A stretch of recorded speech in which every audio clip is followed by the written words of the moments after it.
So it's official. Bernie has dropped out of the 2020 race.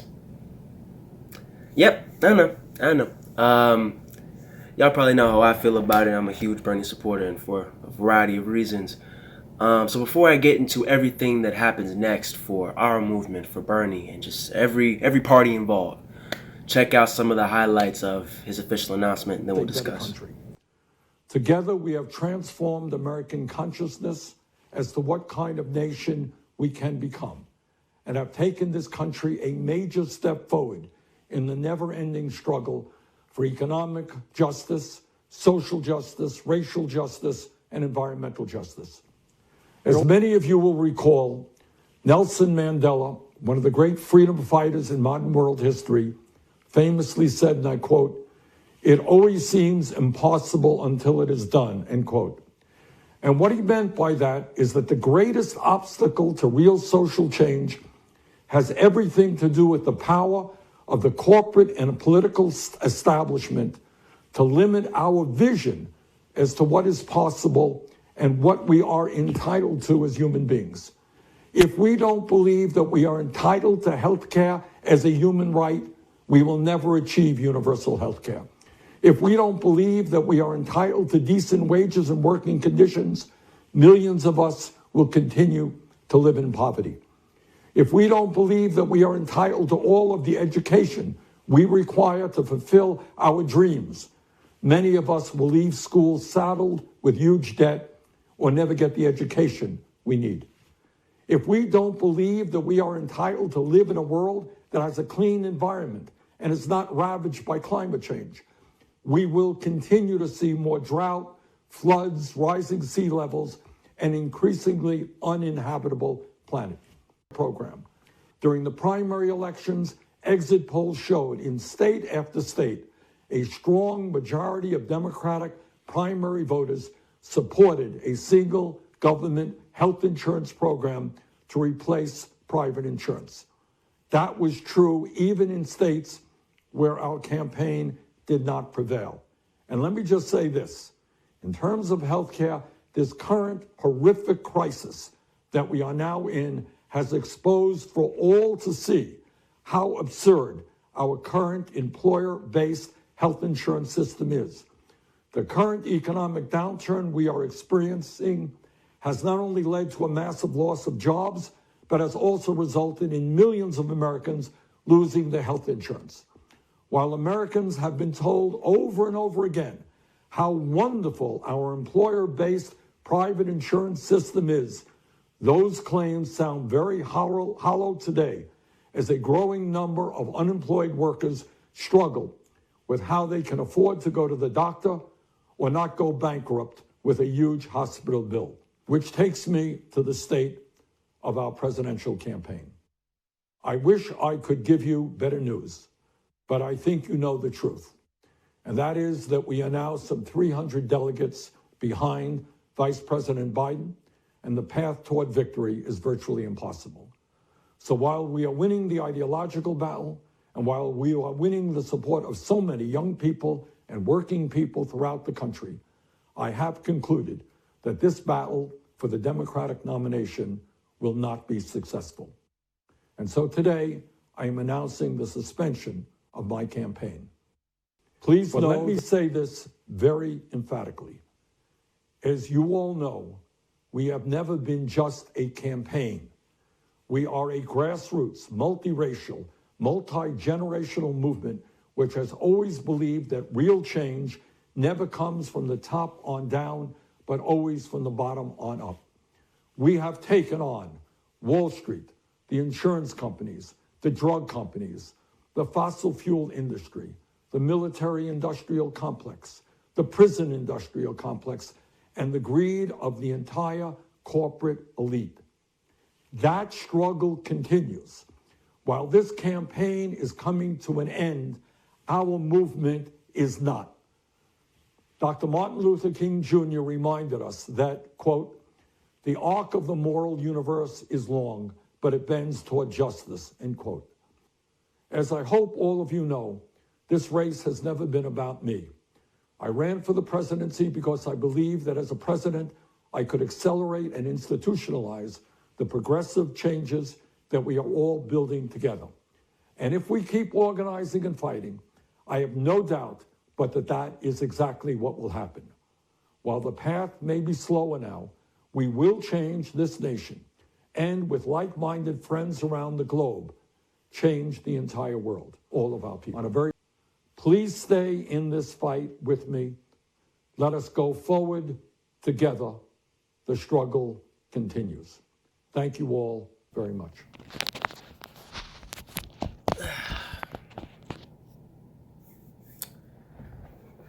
Well, there you go, man.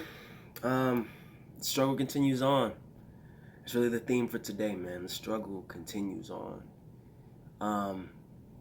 Before I get into everything that happens next and just my thoughts, I just want to just pay my respects to the statesman, to the inspiration that Bernie Sanders has been for people like me and for, I'm sure, a lot of y'all out there watching right now. Like, Bernie Sanders is the reason why I'm so informed, why I'm so passionate, why I'm so committed to this vision that he's laid out for us and that people like him have laid out for us over the years.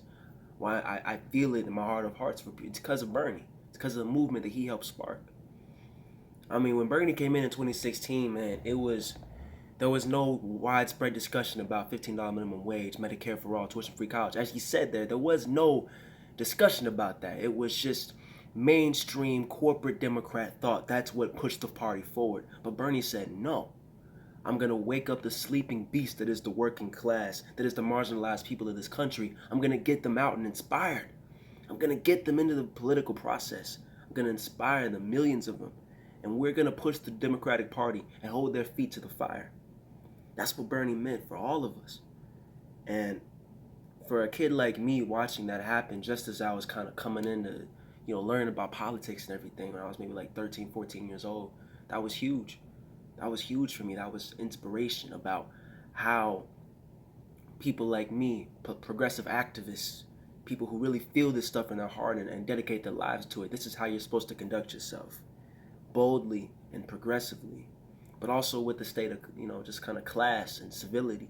That's what Bernie represented. And, we can fault him for that, for not being too aggressive, for not calling him out, for being too friendly, but that's a part of his charm. It's part of his good nature. He's just a good dude, a stand-up dude. He refused to stoop below the policy. That's it. What ended up kind of dooming his campaign, but that's also why we love him so dearly, at least why I love him so dearly. He's an inspiration, man. He's helped spark this movement. And this gets into what I believe happens next. You can't let the fire die. You don't get to let the fire die. As he said there, the struggle continues on. The struggle continues on. And as he said, the progress has slowed, but that doesn't mean the journey stops. That means we push harder. That means we push harder. You don't get to sit back and lick your wounds and mourn and cry and just give up hope that this world is forever going to be rigged, that we will never see justice. That's not what you get to do in this time of need. Not when people are dying because of a virus. Not when the government has abandoned millions of working families across this country in the midst of this pandemic. Not when after this pandemic, we're still going to have a rigged economic system, a rigged political system, a rigged America. We don't get to do that. We don't get to do that. We don't get to lick our wounds and cry and be little babies. We have to step up. We have to pick up the movement that he helped create and push it to the finish line, whether it be in 2022, 2024, 2028, as long as it takes. You have to fight. You have to organize, and we have to build a winning strategy. Bernie fell short. Bernie fell short. And this is what we ultimately have to learn from this campaign. Bernie, up until Super Tuesday, and really around Nevada, that's the ultimate line of demarcation. He ran the perfect campaign. His goal was to get 30 to 35, even 40% of the vote. It was a fractured field. You had Pete Buttigieg, you had Amy Klobuchar, Mike Bloomberg, Elizabeth Warren, Joe Biden. Those are the big five. And all he needed to do was get 30 to 35%. He would get a strong plurality and eventually get enough momentum, and it would carry him forward to the nomination, right? But ultimately what ended up happening was he cleaned people's clocks in Nevada. Joe Biden was down about 30 points in Nevada. Cleaned everybody's clock. Damn near got a majority of the vote in Nevada.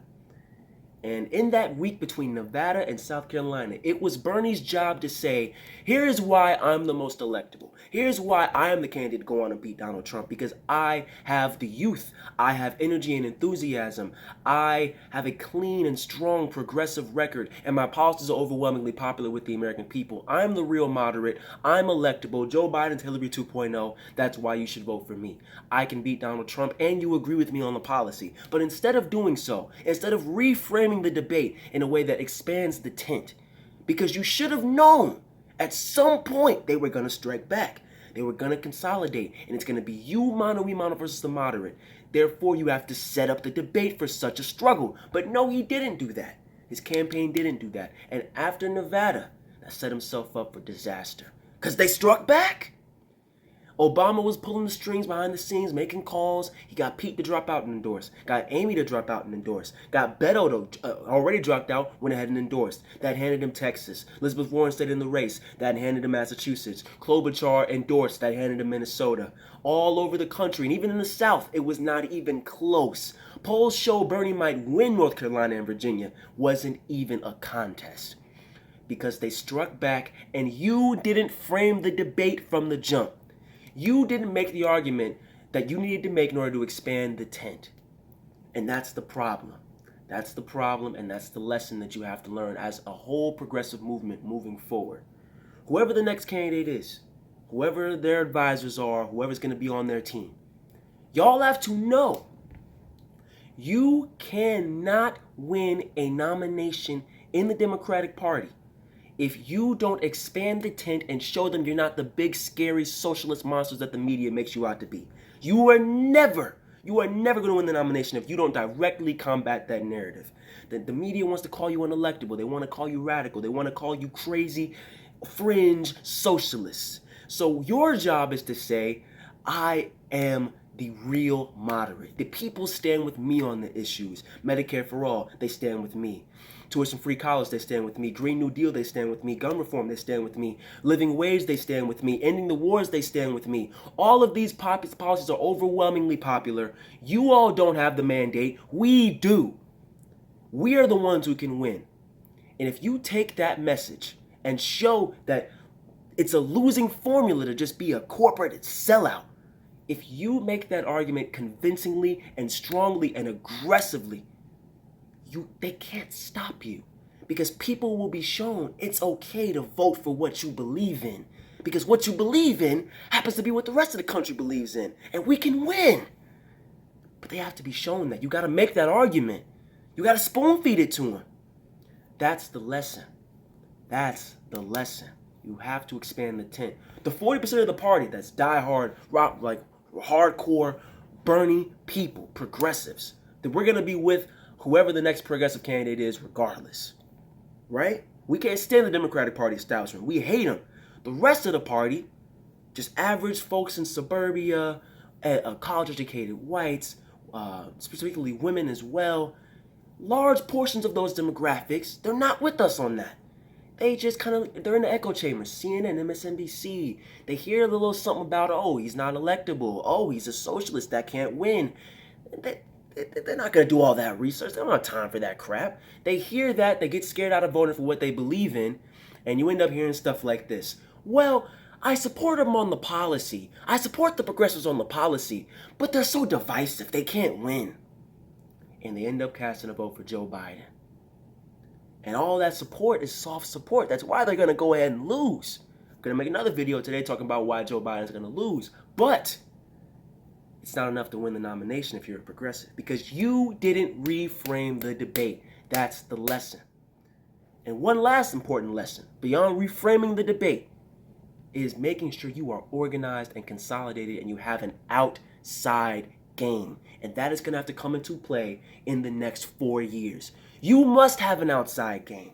You must have it. You must have young kids, all these activist groups, whether it be gun reform, whether it be climate change, whether it be labor rights movements. You must have all of those groups out there and waging a war in the streets, not an actual war, but a protest, massive demonstrations, millions of them, all united behind your policy and your action in the government.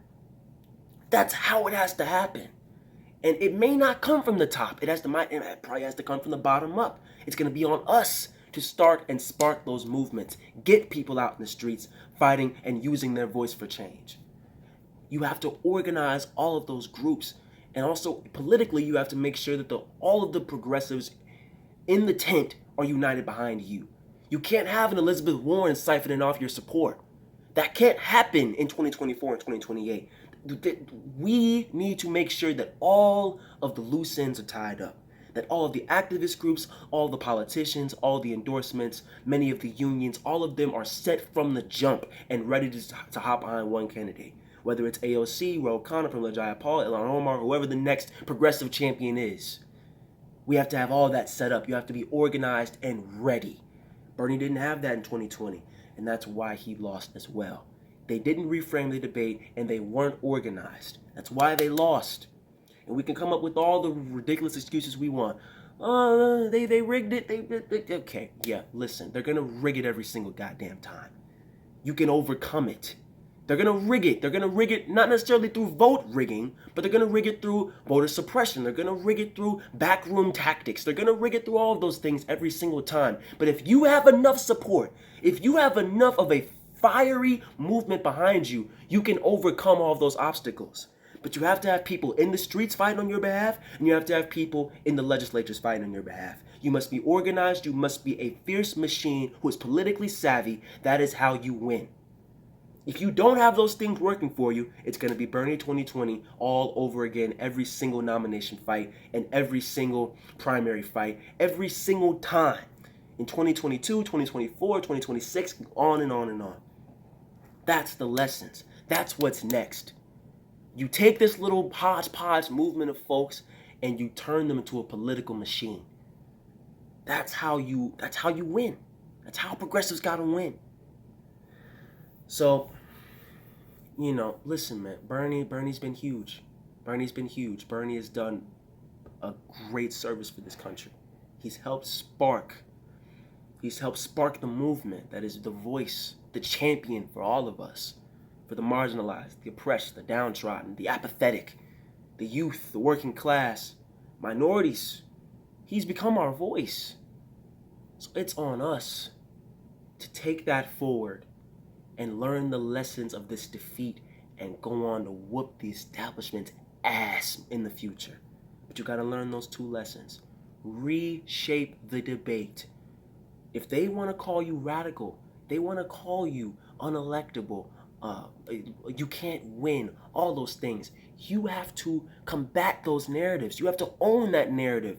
Bring the debate to your terms. When you say progressives are the real moderates, we are the ones who can win national elections, not you, and the evidence is abundantly clear. Secondly, organize. That has to start happening right now. All the activist groups, all the politicians, all the unions must be organized and consolidated, and all that work has to be starting right now. Right now. So that means all of us getting out in the streets, all of us using our voice, all of us consolidating and ready and as a political fighting machine, ready to take on candidates in 2022, 2024, and on and on. So that's the best I got for you, man. Look, it's tough news. It is. But it's not like we didn't see this coming. I was talking about this literally a month ago. Look, man, it was over a while ago. This is the way it is. All right, we got the establishment consolidated. The establishment got behind their guy, their corrupt corporate sellout guy, and voters fell for it because we didn't do enough of our job as a campaign and as a movement of reshaping the debate and having the organization set in place from the jump. We didn't have that in place. Moving forward, we have to do so. We have to make sure that the political infrastructure is in place and that we are politically savvy. If we do those two things, I promise you, there is no political force in this country who can stop the progressives. None. Because we have the people, we have the policies, we have the agenda that the country supports and that inspires and gives people hope.